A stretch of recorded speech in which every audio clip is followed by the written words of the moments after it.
En la clase de hoy veremos una ley física muy importante, el principio de acción y reacción, también conocido como la tercera ley de Newton. Además veremos una consecuencia de dicho principio, la existencia de la conocida como fuerza normal. A continuación pasamos a ver el principio de acción y reacción. Pero primero veremos un par de ejemplos donde es necesario aplicar dicho principio. De esta manera tendremos intuición física que nos vendrá muy bien para entender todo lo que os quiero explicar. El primer ejemplo es el siguiente. Cuando golpeamos un clavo con un martillo, observamos que en cada martillazo el clavo se va introduciendo en la superficie, mientras que el martillo sale disparado en sentido contrario. Aquí tenemos un segundo ejemplo. Cuando disparamos un fusil, observamos que la bala sale despedida en un sentido, mientras que el fusil se mueve en sentido contrario. A este efecto lo conocemos como retroceso del fusil. Se pueden poner muchos más ejemplos, y todos ellos se explican con el principio de acción y reacción, enunciado por Newton en el año 1687. Dice lo siguiente: si un cuerpo actúa sobre otro con una fuerza a la que llamaremos acción, este reacciona contra aquel con otra fuerza, que llamaremos reacción, de igual valor y dirección, pero de sentido contrario. Aquí donde dice de igual valor, podríamos haber dicho perfectamente de igual módulo. Ahora voy a explicar los dos ejemplos anteriores, pero ya utilizando el principio de acción y reacción. En el primer ejemplo, en el ejemplo del martillo, nos damos cuenta que el movimiento tiene una dirección vertical. Me he dibujado aquí una línea vertical que indica la dirección. Vamos a identificar primero quién es la acción.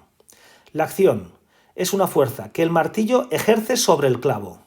Sabemos que el clavo tiene un movimiento vertical y con un sentido hacia abajo. Es decir, la acción tiene que ser una fuerza que es vertical y con un sentido hacia abajo.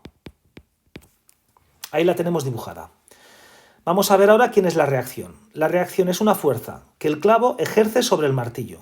Sabemos por el principio de acción y reacción que ambas tienen la misma dirección y el mismo módulo. Es decir, tenemos que dibujarlas sobre la misma línea y con el mismo tamaño. Pero también sabemos que tienen sentidos contrarios. Por tanto, si antes la acción le he dibujado un sentido hacia abajo, a la reacción le tengo que dibujar un sentido hacia arriba. Aquí tenemos que destacar que ambas fuerzas aparecen solo en el momento del golpeo. La acción en el momento del golpeo aparece sobre el clavo y la reacción en el momento del golpeo aparece sobre el martillo. Esto explica el movimiento de rebote del martillo y también explica que el clavo tenga un movimiento vertical y con un sentido hacia abajo. Bueno, ahora voy a hacer lo mismo con el segundo ejemplo. En este caso el movimiento claramente es horizontal. Vamos a ver quién es la acción. La acción es una fuerza que el fusil ejerce sobre la bala. Sabemos que la bala se mueve hacia la derecha, por tanto, la acción es una fuerza horizontal y con un sentido hacia la derecha. Bueno, veamos quién es la reacción. La reacción es una fuerza que la bala ejerce sobre el fusil. Sabemos que tiene que tener la misma dirección y el mismo módulo. Por tanto, las dibujo sobre la misma línea, con el mismo tamaño, pero también sabemos por el principio de acción y reacción que tiene sentido contrario. Es decir, que si antes el sentido era hacia la derecha, ahora el sentido es hacia la izquierda. Aquí también quiero destacar que estas fuerzas aparecen solo en el momento del disparo. La acción aparece actuando sobre la bala, lo que explica que la bala se mueve hacia la derecha, y la reacción aparece sobre el fusil, lo que explica también el movimiento de retroceso del fusil.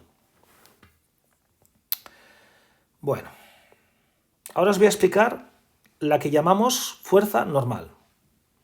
El objetivo es saber explicar las dos situaciones siguientes. En ambas situaciones tenemos el mismo objeto con una masa m, ¿vale? Pero en la primera situación dejamos caer el objeto. Entonces vamos a observar un movimiento. Mientras que en la segunda situación dejamos el objeto es posado sobre la mesa. En este caso no observamos movimiento, el objeto no se mueve. Y entonces mi objetivo es explicar por qué en el primer caso vamos a ver un movimiento, mientras que en el segundo caso no vamos a ver movimiento. La explicación de las diferencias nos las da el principio de acción y reacción. Veamos qué ocurre en el primer caso. En el primer caso tenemos el objeto y sobre él actúa el peso, únicamente actúa el peso. Entonces, cuando aplicamos sumatorio de fuerzas igual a masa por aceleración, que como sabemos es la segunda ley de Newton, cuando decimos fuerzas a favor del movimiento, tenemos que decir el peso. Y ahora, cuando decimos fuerzas en contra del movimiento, pues no hay ninguna, entonces restamos 0. Y esto es igual a la masa por aceleración. Esta expresión la podemos desarrollar un poco más y podemos decir que el peso es igual a la masa por la gravedad. Y un 0 restando no es necesario ponerlo. Entonces me queda esta expresión que acabo de escribir. Ahora despejo la aceleración y sabemos que la masa está multiplicando a la derecha, pues pasa dividiendo a la izquierda. Aquí podemos cancelar las dos masas y obtenemos que la aceleración es igual a la gravedad. Y como sabemos, la gravedad son 9,8 metros segundo cuadrado. O sea que tenemos una aceleración que es distinta de 0. Siempre que tengamos una aceleración distinta de 0, pues el objeto se acelera. Entonces, aquí lo que ocurre es que al principio el objeto estaba parado, pero se va acelerando poco a poco. Cada vez tiene más velocidad, cada vez tiene más velocidad. Se acelera de forma constante, pero cada vez tiene más velocidad. Bueno. En el segundo caso, tenemos al mismo objeto de masa m, pero apoyado en una mesa. Entonces, aquí tenemos que el peso es una fuerza que actúa sobre el objeto, pero está ejerciendo presión sobre la superficie. Entonces, por el principio de acción y reacción, la superficie va a ejercer una fuerza con la misma dirección, con el mismo módulo, pero con sentido contrario. O sea, una fuerza como la que estoy dibujando ahora mismo. A esta fuerza se la conoce con el nombre de fuerza normal. Vale, o sea, recapitulemos lo que acabo de decir. El peso y la fuerza normal tienen ambas la misma dirección. Tienen ambas el mismo módulo. Es decir, puedo escribir que el peso es igual a la fuerza normal, el módulo. Pero tienen sentidos contrarios. ¿Qué significa que tengan el mismo módulo? Pues que si el peso tiene un valor de 80 newtons, pues la fuerza normal también tendrá un valor de 80 newtons. Vale. Bueno, vamos a aplicar la segunda ley de Newton. Ahora, cuando decimos sumatorio de fuerzas, empezamos escribiendo las fuerzas que van a favor del movimiento, pues podría poner el peso. Las ponemos todas las que van a favor del movimiento positivas. Después escribimos las fuerzas que van en contra del movimiento y las ponemos negativas. En contra del movimiento tenemos la fuerza normal. Y ahora esto es igual a la masa multiplicado por la aceleración. Sabemos que el peso y la fuerza normal son iguales. Es decir, si una vale 6 newtons, la otra vale 6. Es como si tuviéramos 6 menos 6. Sabemos que 6 menos 6 es 0. Entonces, esta parte de aquí, puesto que estoy restando dos números que son iguales, vale 0. Entonces me queda 0 e igual a masa por aceleración. Y ahora despejo la aceleración y la masa pasa dividiendo. Me queda que la aceleración es igual a 0 dividido entre la masa.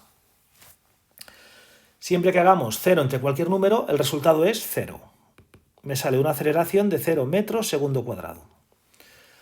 O sea que no tenemos aceleración. Esto significa que si el cuerpo lo dejábamos quieto, pues va a seguir quieto. O sea, no se va a mover. Yo creo que todo esto explica claramente las diferencias que hay entre las dos situaciones. Ahora vamos a ver un ejemplo donde podemos aplicar lo que hemos aprendido. El ejemplo dice lo siguiente. Tenemos un cuerpo de 8 kilogramos apoyado en una mesa. El apartado A dice calcula el peso. El apartado B calcula la fuerza normal. Y el apartado C me pide que hagamos un dibujo. Bueno, para calcular el peso. El peso sabemos que es igual a la masa multiplicado por la gravedad. Por tanto, la masa la buscamos en el enunciado y son 8 kilogramos. La gravedad sabemos que son 9,8 metros segundo cuadrado. Y ahora cuando realizamos esta multiplicación, 8 por 9,8 nos sale un valor de 78,4 newtons. O sea, este es el peso. Aquí aparece dibujado y tiene un valor de 78,4 newtons. Vale, en el apartado B me dice calcula la fuerza normal. Sabemos que la fuerza normal tiene el mismo módulo que el peso. Por tanto, la fuerza normal tiene un módulo de 78,4 newtons. Bueno, ahora hay que dibujarla. Entonces, para dibujarla sabemos que peso y fuerza normal tienen la misma dirección, tienen el mismo módulo, por tanto las dibujo con el mismo tamaño. Aquí quizás me he pasado un poquito dibujando. Tienen el mismo tamaño, pero tienen sentido contrario. Eso significa que si el peso apuntaba hacia abajo, la fuerza normal apunta hacia arriba. Bueno, pues el ejercicio ya está terminado. Entonces, yo ahora lo que os planteo es un ejercicio prácticamente igual, solamente cambia los datos. Espero que lo hagáis y espero que os salga bien. El ejercicio dice lo siguiente. Tenemos un cuerpo de 20 kilogramos, apoyado sobre una mesa. Apartado A, calcula el peso. Apartado B, calcula la fuerza normal. Y apartado C, haz un dibujo. Yo aquí os doy la solución del apartado A y B. En ambos casos, la solución es de 19,6 newtons. Bueno, espero que os haya gustado el vídeo. Lo más importante, espero que lo hayáis entendido todo y nos vemos en el próximo vídeo.